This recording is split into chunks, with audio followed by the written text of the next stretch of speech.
All Jane, right. thank you so much for spending this Monday morning with me. How are you? I'm waking up, I'm getting going. It's my list is really long right now. So it's like, and then I'm, I'm fe- sleeping much. So I'm feeling the same way. So let's wake up together with the nice conversation about Witchy Ways. ready. Congratulations on the film, by the way. Tell us a little bit about it. Um, well, it's the story of a woman, Eve. She's kind of gotten lost in the rat race of New York and lost her joy in life. And her mother's wanted her to go back to this house that she spent a lot of time as a child in. And she considers the house magical. And Eve just can't take the time off work and can't. And then her mother dies unexpectedly. So she decides to take a sabbatical and take the trip herself and try to figure out what it was that her mother was trying to show her and tell her. Um, and uh and when she gets there, she meets the woman who owns the property, and that woman, over time, they start a relationship, a friendship, and that woman reveals that she's a witch. And from there, things get more and more interesting to a point where other secrets start popping up, and they get progressively more potentially damaging until it all comes to a big head. And it's either going to blow up or they're going to fall in love and live happily ever after. And, being a rom-com, I'm not really sure which way it's going to go. And nice way to tease that. Yeah. I did love your use of witches in this movie, just because of the fact that I had seen another film earlier this month, House of Spoils, which also really shows witches in a different light. Can you talk a little bit about your use of witches in this film, and how you're using them to really highlight uh, kind of a certain identity problem that some people have in society? Yeah, well, it's sort of twofold. One, um, as I was researching the movie, I began to realize how large the existing witch community is. And then I started talking to people and discovering that there were quite a number of people I'd known for ages who actually lived their lives as witches, and their spirituality is derived from this practice that they have.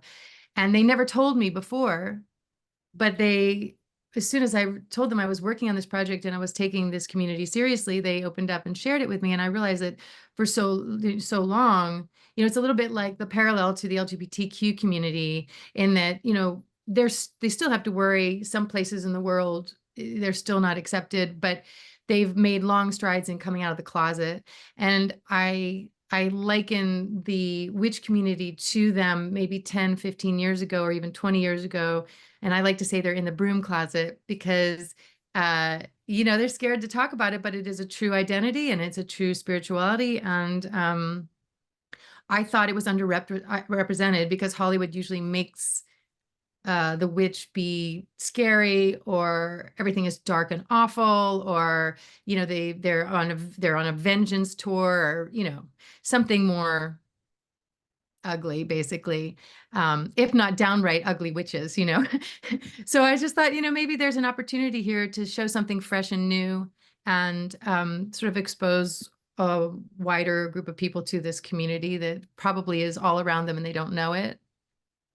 Yeah, they are. I have a couple of friends who going through school with, they'd tell me things like that, and it wasn't something that they necessarily made very public. Like, hey, uh, I'm training. I'm a kind of a witch. My mom is. My aunt, Yeah. and for me, luckily, I grew up in a very accepting environment. I grew up in Berkeley, Okay.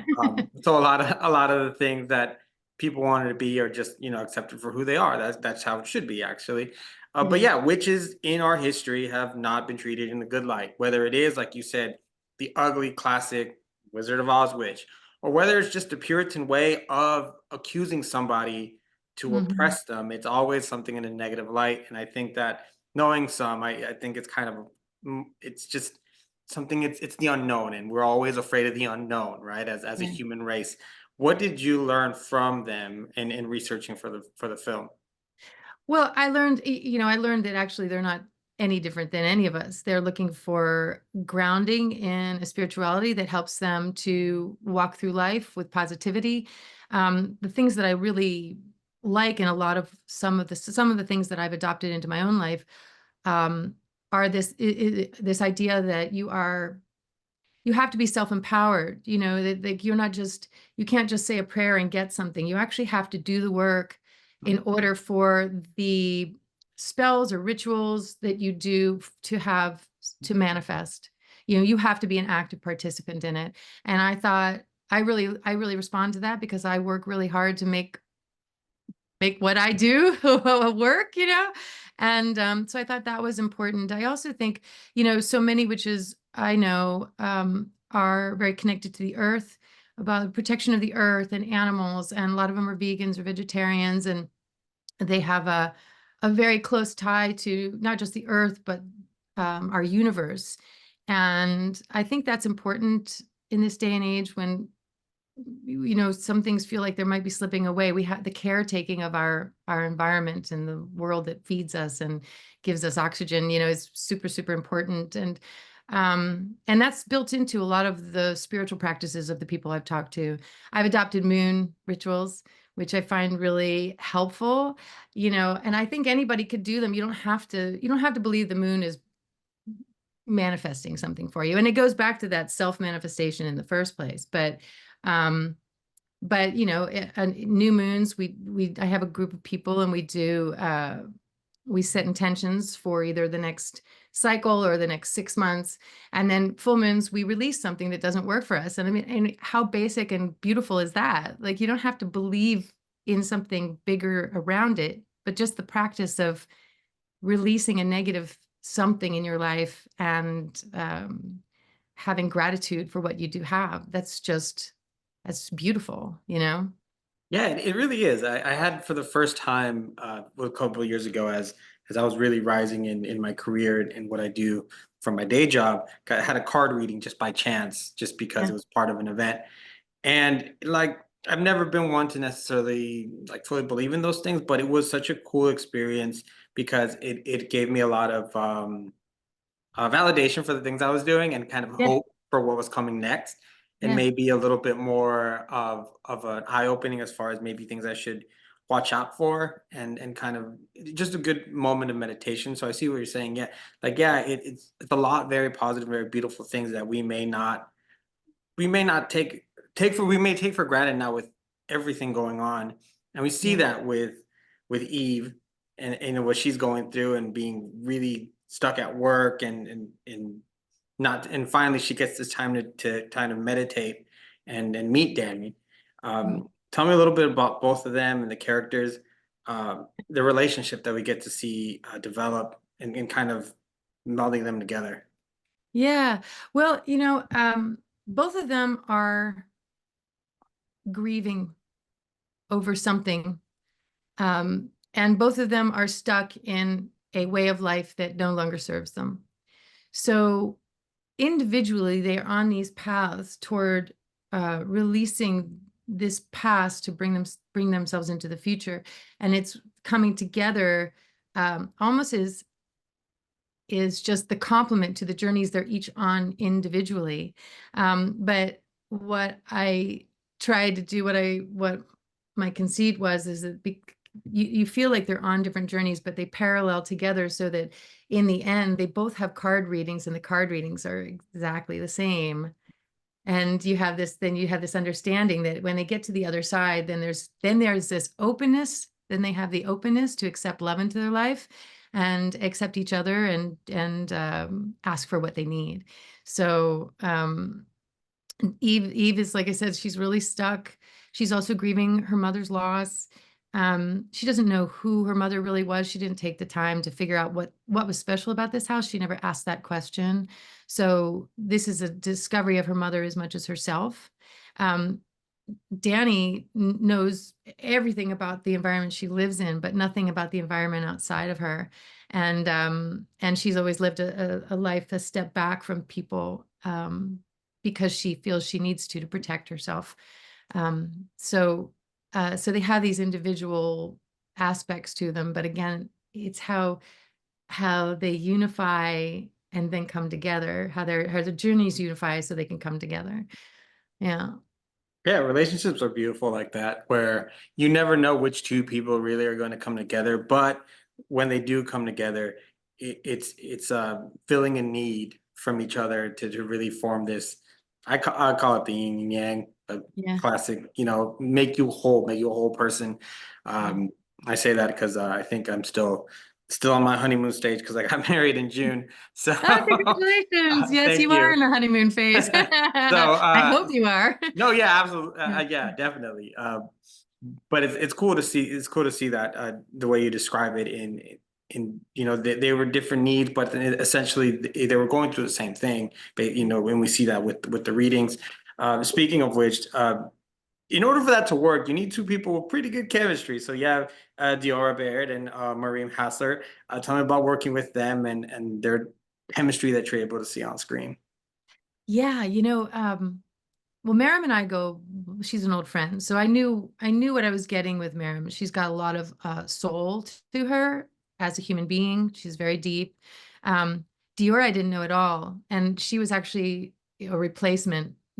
Casting got thrown up in the air, and Miriam was actually supposed to play Eve, but I lost my Danny. I had a Danny who was actually a witch and a pretty well-known actress, and I was really excited about that. But she had to drop out she got a big job, and I'm not going to stand in the way of someone making money, So Miriam said, "Why don't I take Danny, which is a smaller role, and we'll find a new Eve and try to find someone out there with a little more, recognition."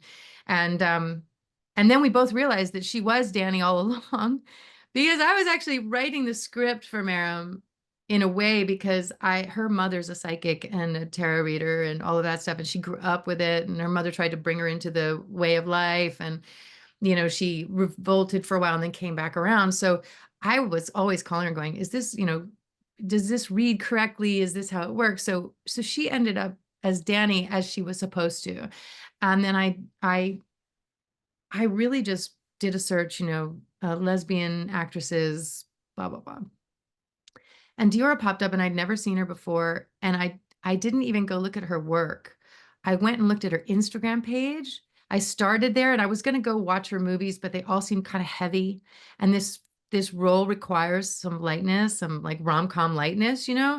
So I went and on her Instagram page, there was this one video where and it was like 10 minutes long and she was just goofing, or 3 minutes long. I don't know how long it was, but she was just goofing around. And I was like, there was just something that said to me, okay, that's the person. That's the energy.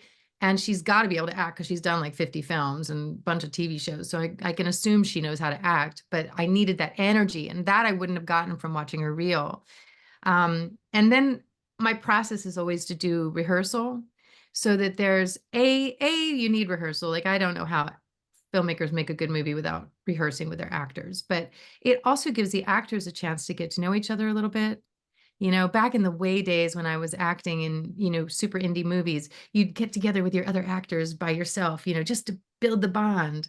And nobody does that anymore because, it's going so fast. And after you've reached a certain level, like Dior as a kid, like, everybody's on a different path. And so I make sure that there's time for talking, just getting to know each other a little bit. So that I think helps with building at least trust, and from trust you can get energy, chemistry. But chemistry is not. I got lucky. I mean, aside from the fact that both great actors and they both committed, um, they were yin yang as human beings as well, completely right for their roles and completely different from each other. And I think something with that was a compliment that really worked um, in the shooting of the film. And then also like, try to create a safe space when we're doing more intimate scenes. Try to make sure that everybody on the set, including the crew, has a good time. Filmmaking's hard, but if you're making a film that is ultimately joyful, you you really need a crew having fun. And the crew supports the actors, and then everybody's having a good time and feeling like they're part of a community. And I think that helps a lot. But like I said, in the end, they're just really good actors that just happen to complement each other really well. Yeah, with a really good director and a really good writer. So Thank you. that's kudos to you as well, of course. Jane, thank you so much for spending a few minutes with me. I Yeah, thank you. appreciate talking about Witchy Ways. I enjoyed watching the film, their chemistry, and also kind of the underlying messaging of really acceptance and not judging people by their covers and getting to know them. So Thank you for that. I appreciate it. Yeah, thank you. Thank you for your time too.